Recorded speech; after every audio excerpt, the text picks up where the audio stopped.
মনি বহিনো গাড়ি গাড়িয়ে ফুৰিছো বিচাৰিয়ে ফুৰিছো কতেনো নয়াত চাব ধোঁৱা ভনি যোনে যোনৈ কাষে চাপি আহাছো নৈ খালি গালি নাচাছো নৈ তুমি নপূৰ্ণিমাৰে তুমি নপূৰ্ণিমাৰে স্বাগতম। শৈক্ষিক দিশৰ লগত জড়িত থকাৰ লগতো বৌদ্ধিক জগতলৈ এখোজ আগুৱাই দিয়াৰ সদায় আমাৰ প্ৰয়াস থাকে। NPM কোম্পানীয়ে আমাৰ ওচৰতে প্ৰস্তাৱ আগবঢ়াইছিল, আমি অতি আনন্দিত হৈছিলোঁ।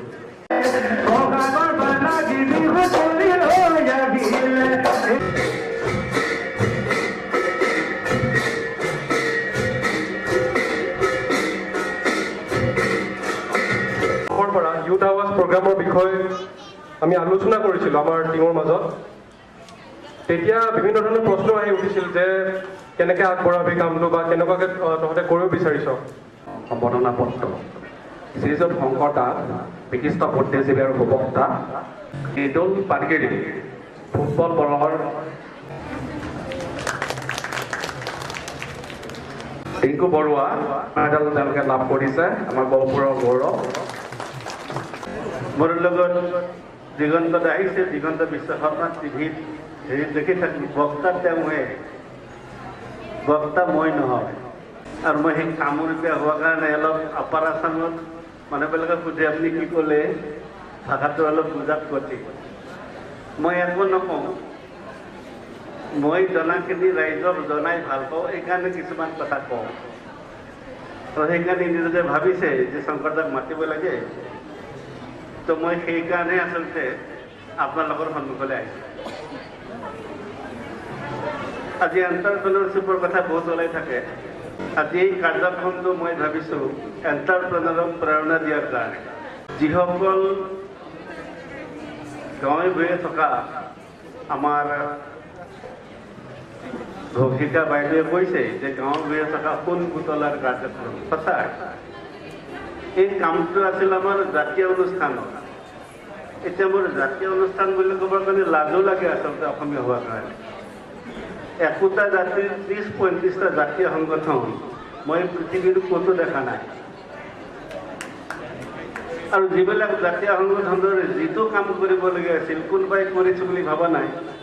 আমাৰ জাতীয় অনুষ্ঠানবিলাকৰ এইটো কাম আছিল। আজি ব্যক্তিগত এটা প্ৰতিষ্ঠানে আৰু এই ছয়দুৱাৰ কলেজে এই যিটো কাৰ্যক্ৰম কৰিছে তাৰ কাৰণে মই তেখেতসকলক পুনৰবাৰ ধন্যবাদ জ্ঞাপন কৰিম।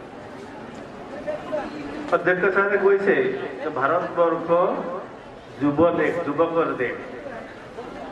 অহা 2040লৈ ভাৰতবৰ্ষ যুৱ হৈ থাকে। আমাৰ মানুহবিলাকৰ চিন্তা যুৱকবিলাক আজি গোটেইবিলাক নষ্ট হ'ল নেকি? মই তেনেকুৱা নাভাবোঁ। মোবাইলেতো দৰ্শন কৰি গ'ল। এই যে মই প্ৰথমতে কৈছোঁ আমি এখন ধুনীয়া সমাজ গঢ়িব বিচাৰিছোঁ, আমি ধুনীয়া দেশ গঢ়িব বিচাৰিছোঁ, এখন ধুনীয়া পৃথিৱী গঢ়িব বিচাৰিছোঁ।